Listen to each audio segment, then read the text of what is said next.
It started as a faint ping from my banking app, an innocuous little chime I nearly ignored.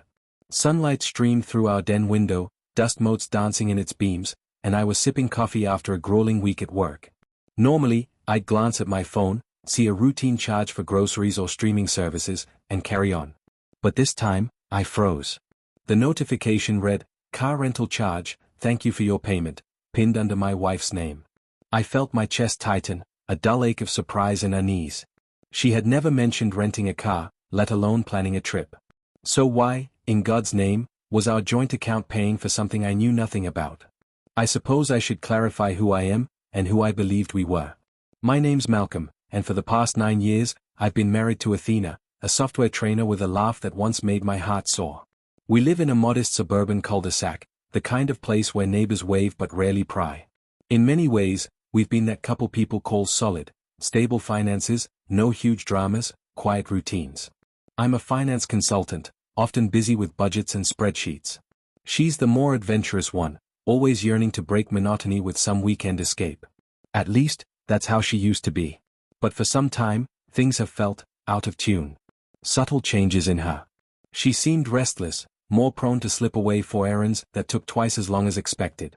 I chalked it up to stress. Her software company had been going through a major product launch. She was working long hours, sometimes traveling to client sites. All normal, right? At least that's what I told myself. Yet every so often, she'd skip out for an hour or two on her days off, offering vague explanations that never quite satisfied me. I wanted to trust her. I truly did. So I stifled the creeping doubt that maybe, just maybe, she was hiding something. And then came the car rental charge. The specific line in the bank statement read, "Vantage Car Rentals, $253.45, posted the day before." My heart hammered as I read the confirmation code, the last 4 digits of her corporate card. But this had gone through our joint account, not her private work reimbursements. Why? I scrolled further, tapping frantically at my phone. The transaction included a date range, 3 days. My mind whirled. She'd been home those nights, or so it seemed. She'd left for day shifts, come back in the evening, acted a bit tired but normal. No mention of a road trip. No mention of an out-of-town drive. I set my coffee down, ignoring the worry roiling in my gut. The living room felt stifling, the walls pressing in. The rational side of me insisted, talk to her calmly, ask if there's a logical reason. The paranoid side whispered about secrets, maybe an affair, or something equally unsettling.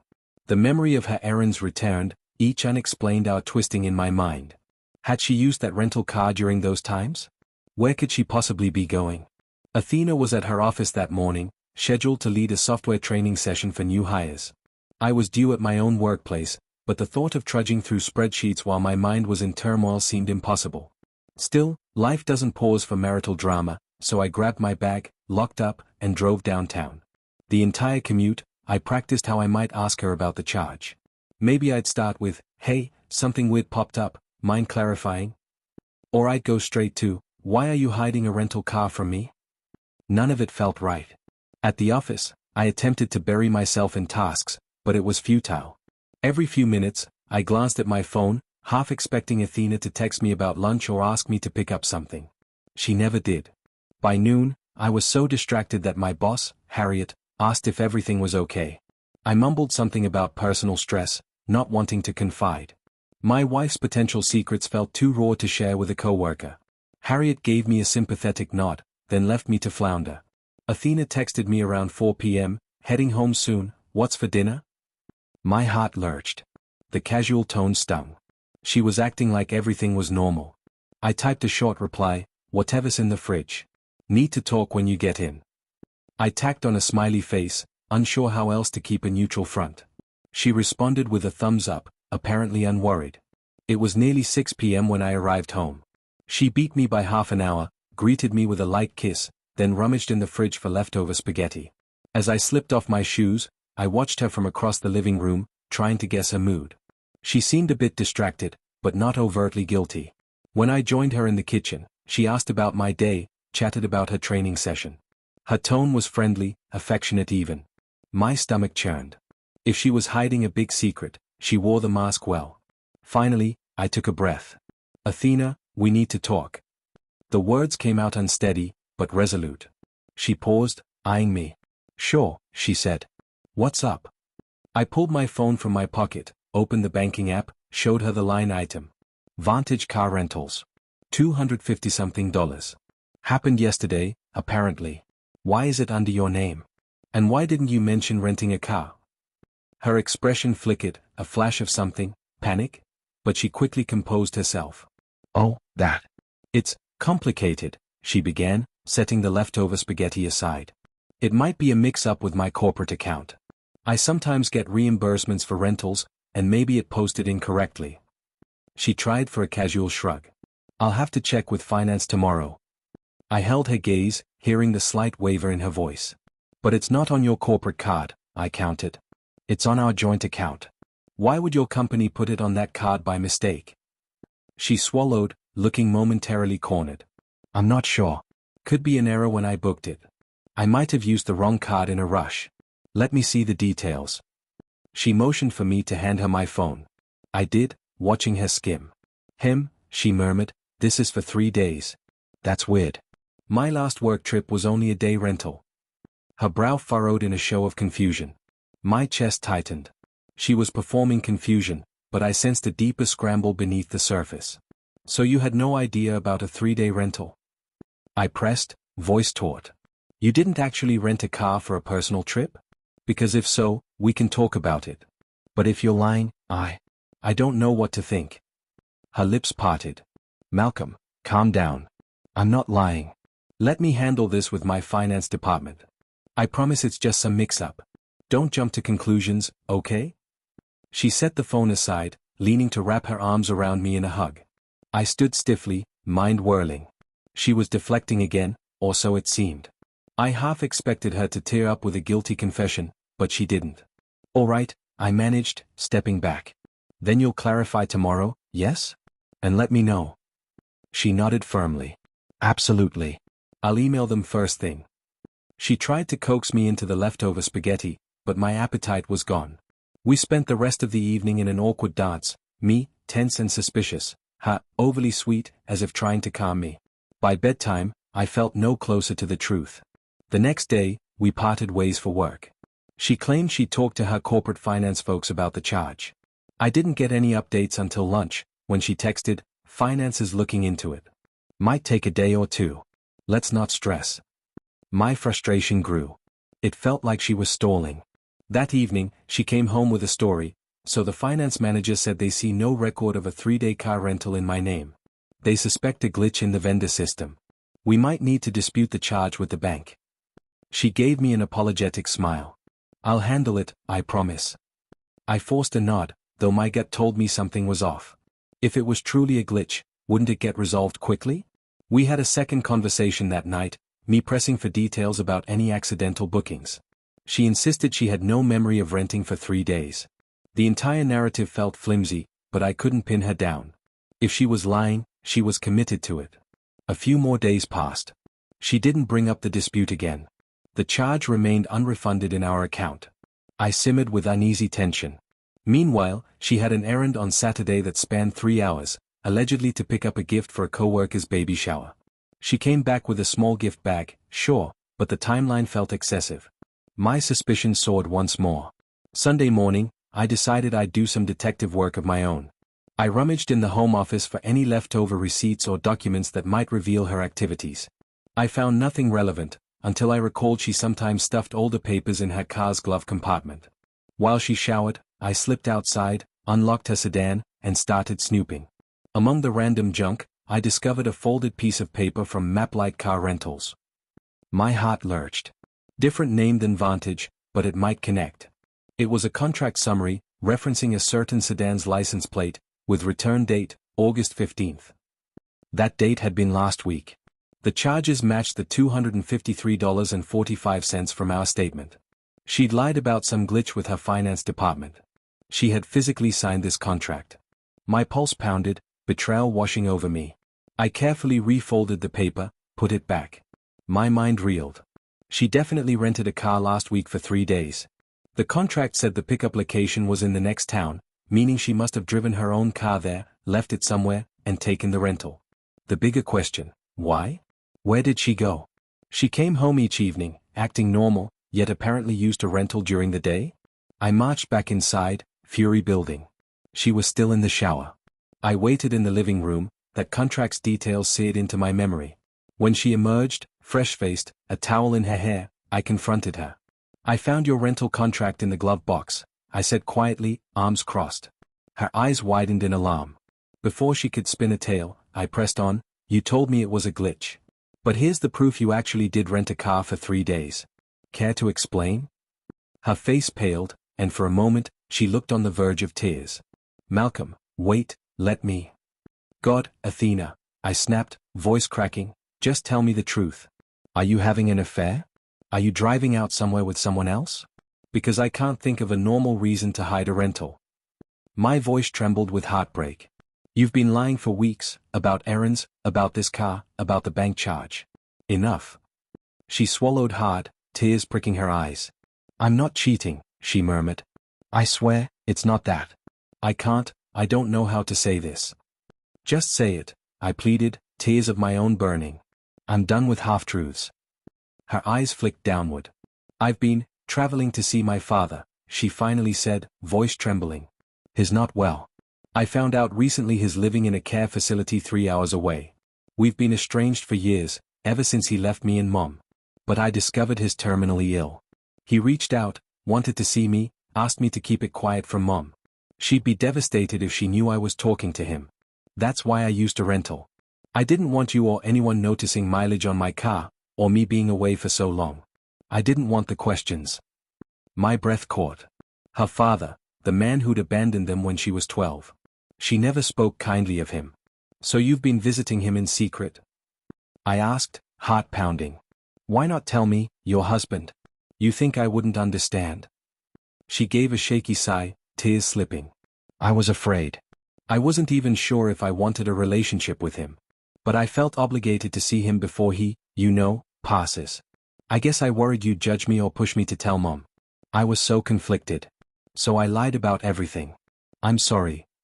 I stood there, reeling from the emotional whiplash. So it wasn't an affair, an estranged father, a guilt-driven secret. My anger wavered, replaced by a swirl of empathy and residual betrayal. Why go to these extremes? The rental, the errand story, the nonsense about your finance department messing up. She sobbed quietly, shoulders trembling. "Because I was terrified. Mom hates him, you know that. And I worried you might inadvertently let it slip, or keep pushing me to reconcile. I needed space to figure it out. The rental was to hide the miles. I'd come home each night so you wouldn't suspect I was traveling so far. It's insane, I know." She wiped her cheeks. "I messed up big. I never meant to hurt you." A flood of relief coursed through me, she wasn't cheating. But heartbreak lingered at how little trust she'd placed in me.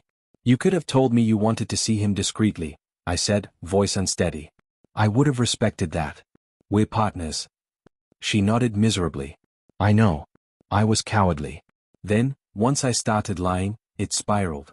The car rental charge was the final straw. I panicked, made up that glitch story. "I'm so sorry." We sank onto the couch, the tension thick. She explained how her father had contacted her through a mutual acquaintance, pleading for closure.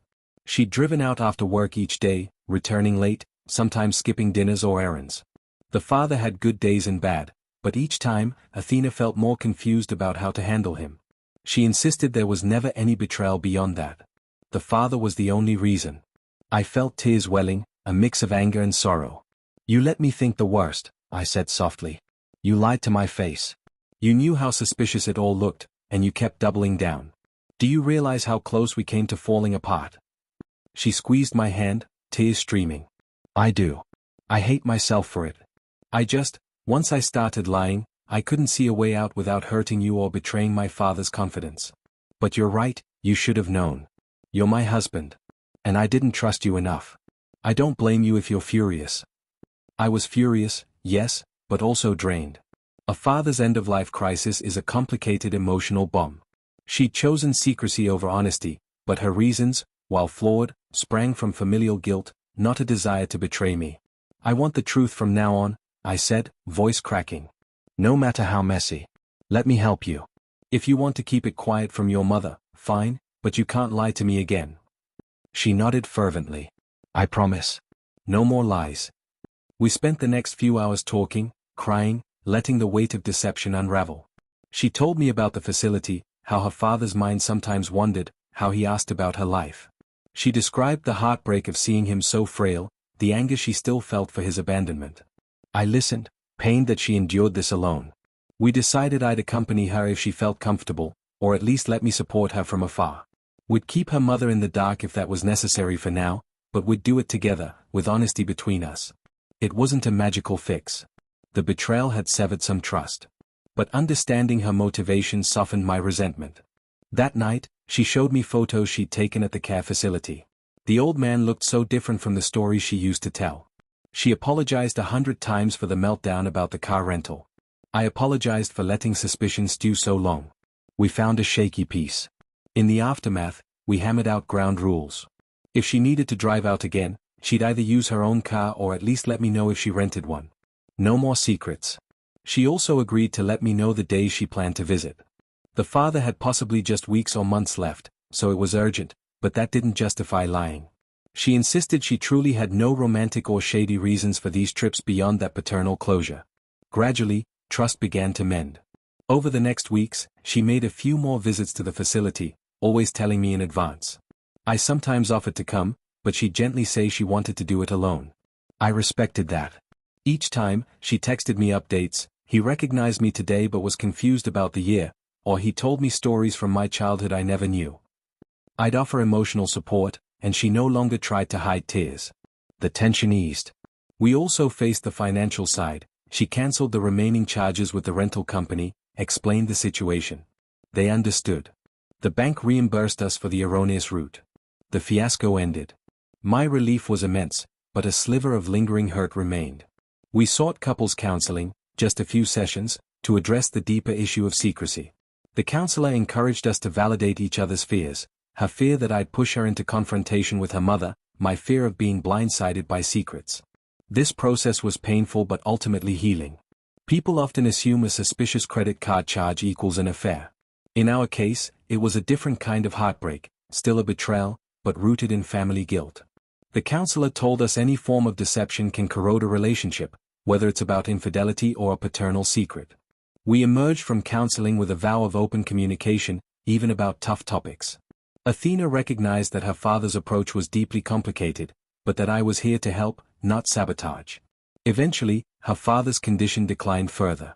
She chose to let her mother know the truth, bracing for the fallout. That was a separate family storm, but at least I stood by her side, no longer in the dark. Her mother was furious at first, but also heartbreakingly concerned. The family fractured, then began a fragile conversation about forgiveness, closure, and regrets. I witnessed Athena's raw pain, how she'd carried this alone for so long. I was grateful she finally trusted me enough to shoulder some of it. Today, months after the initial shock, we're steadier. The car rental fiasco has receded into a memory that we sometimes reference with wry regret. Remember the time you nearly broke my heart with that secret contract? I'll tease gently, though we both know it was no laughing matter. She'll sigh, hugging me tight, saying she'll never do anything so reckless again. Our marriage has grown stronger in some sense, hammered by adversity. The illusions we once had about perfect transparency are replaced by a more conscious effort to share burdens. And ironically, the father she once refused to mention has become a bridge of sorts, forcing us to talk about deeply buried emotions. People ask if I fully trust her now. Honestly, trust is not a switch you flip. It's a daily choice. I trust her enough to believe she'll never hide something of this magnitude again. She trusts me to handle complicated truths, even if it means confrontation. We've built new communication habits, weekly check-ins, emotional honesty, acceptance that we can handle each other's secrets better than we can handle being lied to. Sometimes, in quiet reflection, I wonder how close we came to unraveling. If I'd confronted her more aggressively, if she'd refused to come clean, we might have parted ways under the assumption of an affair. The heartbreak would have overshadowed the real reason. I'm grateful we navigated that crisis, though the journey was brutal. That single car rental charge was the catalyst for a pivotal revelation. Other times, I recall how quickly my mind jumped to the worst conclusion. That taught me a lesson: not every suspicious act is infidelity. People lie for myriad reasons: fear, guilt, familial secrets. The destruction of trust is the same: but the underlying cause might surprise you. I try to keep that perspective in mind, to approach confusion with questions rather than accusations. If you'd asked me a year ago if I'd ever suspect Athena of sneaking around, I'd have laughed. We were the stable couple. But life is messy. Sometimes stable couples harbor hidden pains. In our case, it was a father's looming death and the swirl of unresolved trauma that made her do bizarre things, like rent a car and pretend ignorance. She regrets it deeply, but we can't erase the path we walked. We can only ensure we don't repeat it. Now, we talk openly about her father's final days, how she's coping with the memories of a broken childhood. I stand by her at family gatherings, comfort her when the weight of old resentment surfaces. She's given me the same support in return, encouraging me to voice any leftover insecurities. It's not always perfect, but it's real. We discovered a resilience we never knew we had. I keep a mental snapshot of that moment I first saw the bank alert on my phone, the swirling confusion, the fear, the heartbreak.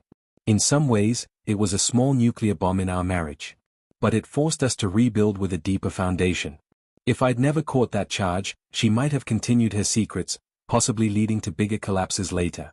In an odd sense, we owe that fiasco a debt for compelling honesty. She asked me once, months after everything, "Do you still resent me for not trusting you?" My answer was and is complicated.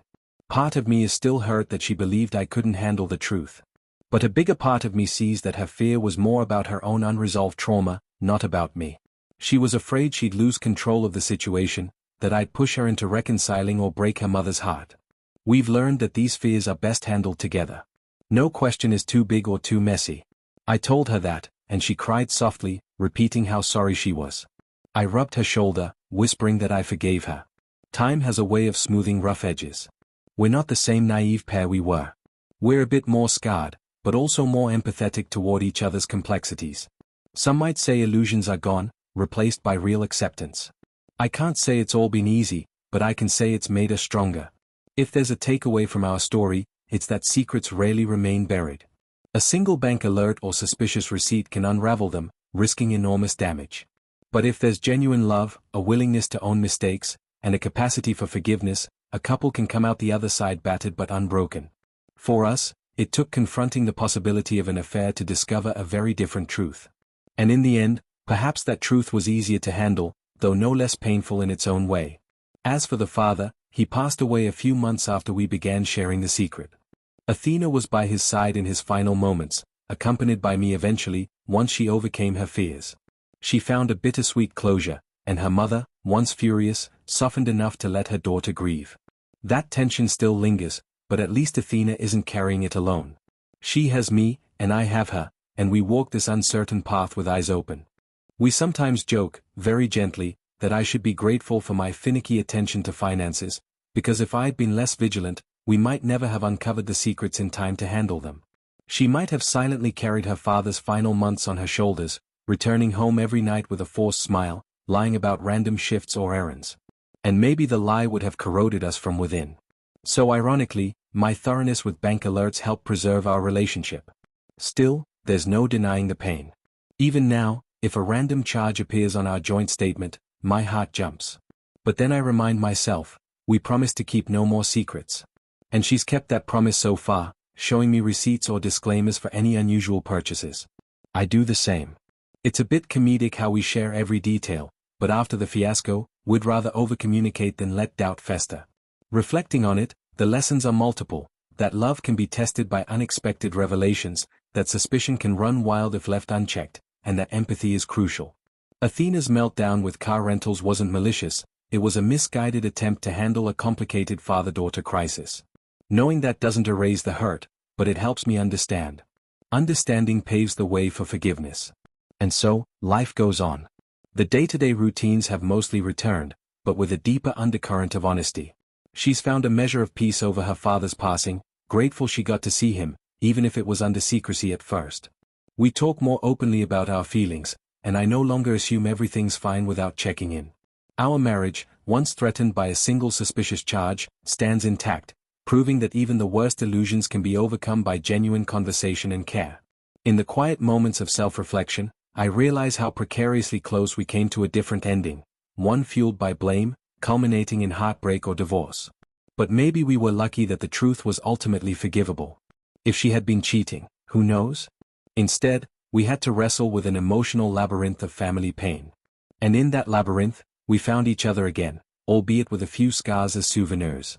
Now, whenever I glance at our bank statements, I recall that day I nearly spilled my coffee reading about a road trip she never told me about. I smile ruefully, thinking how naive I was to jump straight to thoughts of an affair, yet how she was just as wrong to keep me in the dark. We both carried partial blame, but we both chose to fix it. That's marriage in a nutshell, two flawed individuals finding ways to love each other through crises. I can't say I'm glad it happened, but I can say I'm grateful for the outcome. We talk more. We trust more, ironically, after confronting the possibility of betrayal. I no longer fear the phone's beep or the random line on a statement. If something is amiss, we'll handle it together. That's the vow we renewed in the aftermath of her father's passing. That's the vow we practice every day. So this is the story. She took a secret road trip, multiple, in fact, under the guise of daily routine, renting a car so the miles wouldn't raise my eyebrows. All to see a father who'd abandoned her, but who was now on his deathbed. A father she never told me she'd forgiven enough to visit. The car rental charge I discovered was the unraveling thread. Our illusions came crashing down, but in that crash, we found a chance to rebuild on truth. That's how we survived a near-fatal blow to our marriage, learning that sometimes the scariest possibility isn't an affair, but a hidden heartbreak. We go forward, side by side, carrying these lessons. The memory of that car rental fiasco remains a cautionary tale, reminding us not to let fear overshadow honesty. And if tomorrow I see some random receipt for a plane ticket or a suspicious hotel booking, I know the first step is to ask, to listen, and to trust that together, we can weather whatever truth lies beneath. Because illusions, no matter how they form, are no match for a love that chooses to stay and see the real story through.